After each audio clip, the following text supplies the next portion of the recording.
Muy bien, amigos, volvemos al aire con el comentario de la semana y tiene que ver con el regreso, ¿no?, del gobernador de la provincia de su viaje por China. Habló con la prensa el día viernes a la tarde, convocó a toda la prensa a Casa de Gobierno, se tocaron varios temas. El eje principal, sin duda, del viaje, Cauchari, es el tema fundamental, digamos. Cauchari no solamente para hacer una evaluación de qué es lo que pasa con el avance de la obra, teniendo en cuenta que muchos dicen vamos a mostrar el avance. No, se va a preguntar del avance. La realidad es que la obra está a cargo, ¿no es cierto?, de la empresa china, Power China, que es a la que se le adquirió esto llave en mano, ¿no es cierto? O sea, esto es lo que se analiza en este esquema. Pero estaba el tema que es absolutamente clave, la ampliación de la planta de Cauchari en 200 megas más, que esto es lo que sacó el decreto, ¿no es cierto?, el presidente Macri, se oficializa en estos días, digamos, y tiene que venir el tema del financiamiento a través del Eximbank, con las mismas características de lo que es el financiamiento inicial, 85% por parte del Eximbank, el 15% lo pone la provincia. Ustedes recordarán que este 15% en su momento la provincia emitió un bono verde, digamos, ¿no es cierto? O sea, la plata salió de este lado. Bueno, ahora se planteó el tema qué se va a hacer, porque con esta nueva ampliación de 200 megas, el Eximbank va a volver a financiar el 85%. ¿Qué contestó el gobernador? Hay un porcentaje muy alto, son casi 100 millones de dólares de impuestos que se tienen que pagar y que son devueltos, son reintegrados con posterioridad, que bueno, lo que se va a hacer es buscar una ingeniería financiera para que esa restitución de impuestos que tiene que hacer la AFIP sea, ¿no es cierto?, la que cubra este 15%. Bueno, se logró oficializar este tema, digamos. Cauchari es como el punto fundamental, debe ser la obra de mayor importancia de este periodo, ¿no es cierto?, del gobernador Gerardo Morales, y lo que se ha hecho es perfeccionar este tema, digamos. También se habló de lo que es el avance de la obra, ¿no?, de las críticas que surgen de este tema, donde el gobernador de alguna manera había sido muy duro, y él lo reconoció, ¿no es cierto?, en el mensaje legislativo, que convocó a los legisladores a alquilar un colectivo e irse a conocerlo. Claro, es difícil pensar que se pueda criticar Cauchari de una obra que es mentira, que no se hace. Hay 500.000 paneles acá. ¿Alguien cree que una obra monitoreada por el gobierno chino, que tiene, ¿no es cierto?, el compromiso nacional y la firma con el compromiso de los fondos nacionales, que tiene el control de nación, ¿alguien cree que esto puede ser mentira a esta altura del partido? Está bien, es un año electoral y se dicen muchas cosas, pero realmente esta puede ser la crítica. Lo que todos manifestamos es que Cauchari abre una serie de interrogantes. ¿Por qué? Porque ha generado un endeudamiento muy importante. Que si uno analiza el endeudamiento sin contar los recursos que puede dar Cauchari, evidentemente que la deuda pública de Jujuy se ha ido a 62, 64, 65 mil millones de pesos, de acuerdo a cuánto esté el dólar. Y es más, una deuda dolarizada, digamos, ¿no es cierto? Ahora, el análisis que hay que hacer en esto es cuáles son las proyecciones de ingreso que te da Cauchari, cuáles son los compromisos de pago que tiene, cuáles son los años de gracia, está la provincia en condiciones o no. Creo que este es el debate que se tiene que dar, que es un debate bastante técnico, muy probable, porque acá cuando hablamos de ingresos no es lo que calculamos vender, los ingresos están perfectamente cuantificados, $60 mega en el primer proyecto, se le vendió a Camesa por 20 años, acá no hay margen de error, digamos, ¿sí? El sol va a seguir estando, está absolutamente claro, irradia 3.284 horas año. Esto creo que está claro. Los 200 megas también de la misma manera, el gobernador explicó en qué valor se hizo, está entre los 52 y los 53 dólares el mega, también es un muy buen precio para las instancias en que se dan, teniendo en cuenta que el costo de construcción de los 200 megas es sustancialmente menor. Ya está toda la infraestructura inicial hecha, evidentemente que ampliar no es lo mismo que hacer todo de cero en un lugar inhóspito, sin servicios, sin absolutamente nada y sin caminos para llegar. Todo esto, y la logística también, por supuesto, todo esto, bueno, es lo que se conversó con el gobernador. Se habló de ZTE, ¿no es cierto?, de este proyecto de Jujuy Conectado y el tema seguridad, a tono de broma. Claro, cuantificó un poco el gobernador cuánto costó este proyecto, ¿no?, que lleva mucho más de un año, dijo ya vamos a terminar Cauchari y seguimos con esto. Bueno, ha llegado al fin, digamos, está ya en etapa de realización y es un proyecto que se va a empezar a ver los resultados, digamos, en el fin de este año también. Cuando habló del tema de Cauchari también dio una fecha, ¿no?, que es agosto la fecha para que esté listo, donde se explicó acabadamente que el problema que se está teniendo no es la situación de atraso en la obra de Cauchari. La obra de Cauchari se atrasa por una cuestión logística porque no está lista la estación transformadora para subir la energía, que en este caso, ¿no es cierto?, es la que está haciendo Nación y la está haciendo con una empresa jujeña que es la empresa Parede. Aparte del tema del viaje, se habló del tema cannabis. Yo no me voy a expresar sobre esto porque en el próximo bloque vamos a hablar acabadamente del tema. Tocó temas como la zona franca, donde dijo que lo de la Quiaca está prácticamente es un hecho que se va a adjudicar. El oferente, que estaba evidentemente reunido los requisitos, lo dio a título de anticipo. También dijo que entendía que la zona franca de Perico no iba a ser un buen resultado, ¿no es cierto?, la licitación, que se abrían otras instancias, pero era necesaria llevarla a cabo. Habló del tema político, y el tema político habló en extenso también, ¿no? Porque claro, la pregunta de todo, ¿va a ser candidato a vice? Es la pregunta que le hicieron en el acto desde que llegó. Lo dijo con toda claridad, pero acá abrió una puerta muy, pero muy fuerte cuando habló de lo político, porque todos hablaban de que el día lunes, o sea, ayer, iba a haber reuniones de los principales, ¿no es cierto?, referentes del radicalismo, y se hablaban de que el presidente Macri iba a ofrecer la vicepresidencia. El gobernador Morales en esa reunión del viernes a la tarde dijo que eso no era trascendente. Si no hay un cambio en el rumbo económico, si no hay una apertura en ciertas políticas, no interesa mucho, digamos, qué candidatos se pueden ofrecer, porque va a ser muy difícil retener el poder. Fue muy duro el gobernador Morales en esta expresión, lo dijo con toda claridad. El radicalismo hoy no está interesado en cargo, está interesado en diseñar un paquete de 4, 5, 6 políticas que logren reactivar la economía, que permitan oxigenar a la gente, que le dé alivio a mucha gente que ya no puede ni pagar la luz ni el gas. Si no se busca esto, sinceramente, hablar de cargos era una cosa que no tenía ningún tipo de sentido. Fue absolutamente claro. Y ayer, en una reunión del CIPEC, yo le voy a pedir al director, si es tan amable, que me ponga la foto, pero ayer hubo una reunión del CIPEC donde hubo más de 1.200 dirigentes, digamos, ¿sí?, donde hubo mucho de política, pero no es una foto casual.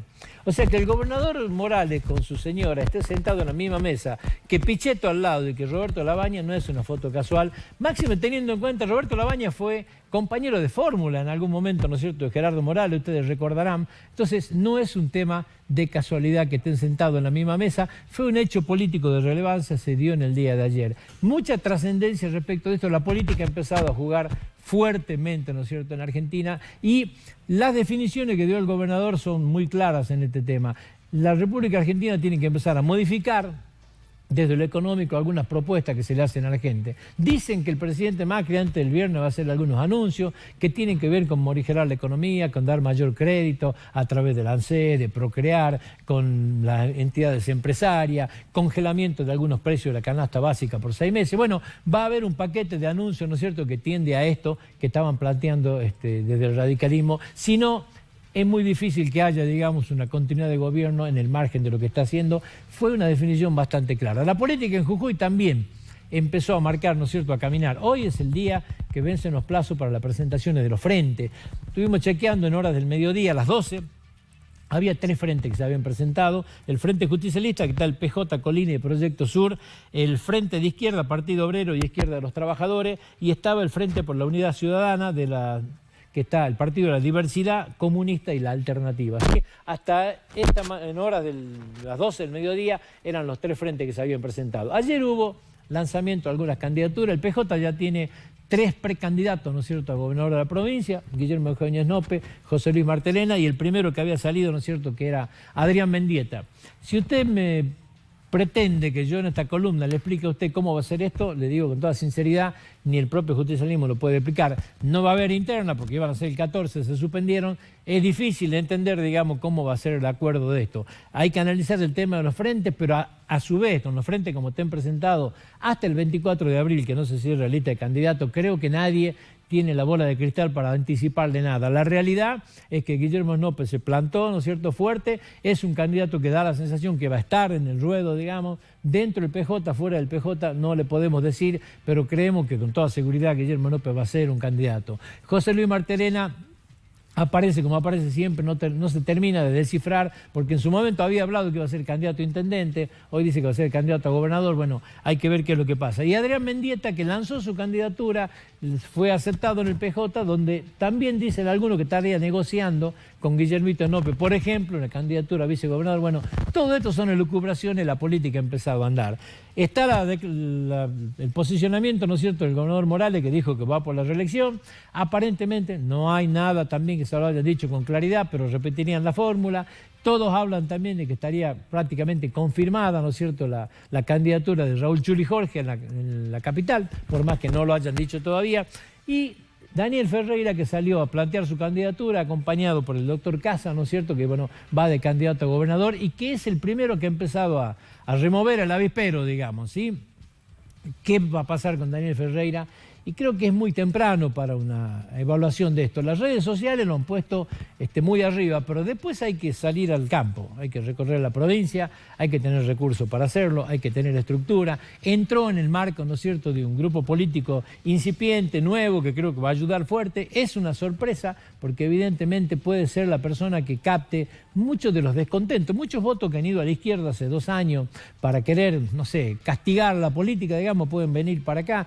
La pregunta es: ¿a quién le roba más votos Ferreira? Me da la sensación que le roba más a la izquierda que al oficialismo o al justicialismo, pero bueno, todo eso está por verse, digamos. Ferreira tiene que hoy consolidar su candidatura, que es un candidato respetado por la gente, no cabe ninguna duda, digamos, porque como funcionario ha sido un funcionario muy, pero muy respetado durante 19 años. Ahora, de ahí en más a ser candidato a gobernador hay una distancia grande, va a tener que demostrar solvencia en muchos temas, hay que entrar a comprometerse con algunas cosas que por ahí lo van a incomodar, va a tener que fijar posiciones en temas intrincados, ¿no es cierto?, como aborto, como cannabis, qué es lo que pretende la parte productiva de la provincia, va a tener que recorrer la provincia. Bueno, hay todo un tiempo por aparte. Es el primero que se ha alargado y por eso también ha captado mucha más atención de la gente. Cambiemos de tema. Un tema que le puede resultar ríspido, pero yo se lo voy a tratar de explicar de la mejor manera, porque hay algo que en la economía no se habla. Todos hablamos del valor de dólar, dónde está. Yo quiero contarle algunas cosas a ustedes de lo que pasa en la economía del día a día, pero que impacta fuertemente en las cuentas públicas. Y tiene que ver, en algún momento era con las LEVAC y hoy son las LELIQ, que al cabo son 2 caras de un mismo drama que tiene la República Argentina, que lo ha transitado en un primer momento de una manera y que ahora lo tiene que transitar de otra. Bueno, yo voy a tratar de explicárselo de la mejor manera, a ver si lo podemos entender, digamos. En febrero del 2018 nosotros teníamos las LEVAC. Las LEVAC era 1.274.000 millones, es decir, 1.274.000 millones de pesos. Era una situación tremendamente complicada. El 130% monetaria, o sea, de toda la que circula en el país, ¿sí?, este valor, las LEVAC, era un 30% más, para que nos ubiquemos en la magnitud del conflicto, ¿sí? Ahora, de ahí le digo que solamente 428.452 millones estaban en manos de los bancos. El resto particulares, muchos de ellos del exterior. ¿Qué significaba? Era muy vulnerable la moneda argentina. Cualquier embate de la diferencia entre estos dos que estaban en manos de particulares podría llegar a significar un corrimiento en el Banco Central y una complicación demasiado fuerte. Esta vulnerabilidad es la que había que de alguna manera corregir. Había que hacer algo con esto. ¿Por qué? Porque no se podía seguir sosteniendo tanta plata en manos de particulares que en algún momento podían generar, ¿no es cierto?, algún tipo de corrimiento y comprometer fuertemente la economía. Esto es lo que significó que empecemos a hablar de las LELIQ. Las LELIQ tenían una sustancial diferencia. ¿Cuál es la diferencia? Que primero está en manos de los bancos, no puede estar en manos de particulares. Segundo, son letras cortitas, a 7 días, hacen que el Banco Central pueda tener un manejo distinto sobre la misma y se pueda llevar de otra manera. A fines del 2018, las LELIQ reemplazaron completamente a las LEVAC, ¿sí?, y conformaban el 50% de la base monetaria. O sea, del 130 inicial bajamos al 50. ¿Cómo? Con ayuda del Fondo Monetario Internacional y con recupero, ¿no es cierto?, gradual que se ha ido haciendo en la misma. A hoy las LELIQ superan el billón de pesos ya y forman parte del 70% de la base monetaria. Fíjese cómo ha ido creciendo, o sea, la absorción de plata por parte de los bancos ha ido moviendo este tema. Vamos a la otra placa, que tiene que ver con los intereses. Antes de irme de ahí le quiero hacer una aclaración. Cuando hablamos de las LELIQ en esa tasa, ¿qué está significando? Que los bancos ganan plata sin hacer ningún tipo de esfuerzo y sin arriesgar. Si usted tiene garantizado una tasa del 68% anual, el banco, en vez de prestarle a Alberto Ciuffi, que quiere poner un kiosco, que tiene riesgo empresario, que se puede fundir y no pagarme, le presto al Central al 5.45% mensual, la gano la plata tranquila, no pongo nada en riesgo. Y esto está pasando, digamos. Y claro, entonces no hay economía que aguante. ¿Cómo va a haber economía que crezca cuando a nadie le interesa prestar y cuando el que quiere poner un emprendimiento tiene que pagar tasas que son imposibles? Y cuando usted tiene una plata para poner un negocio, digo, ¿pero qué negocio voy a poner si me pagan el 4% o el 4,5% en los bancos? Me voy a los bancos. O sea, y encima tengo una tasa de impuesto a la ganancia diferencial. Bueno, ¿qué pasó con las LELIQ y las LEVA en este caso? En el 2018 en las LELIQ, se pagaron 132.000 millones de pesos de intereses.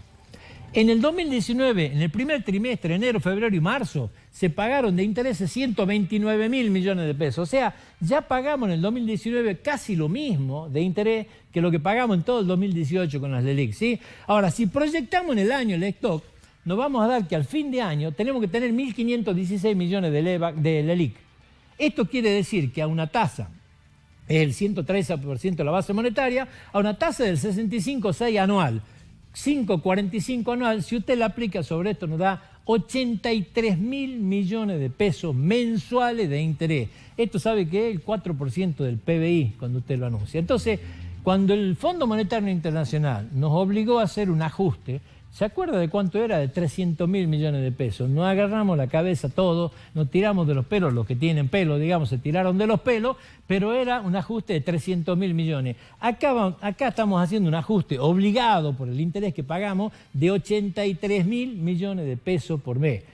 Nadie habla de este tema, pero es un verdadero problema. Hoy hemos creado un nuevo monstruo. El gobierno que venga va a tener que ver qué hace con este tema también. Vamos a hacer la pausa, ya hablamos de cannabis.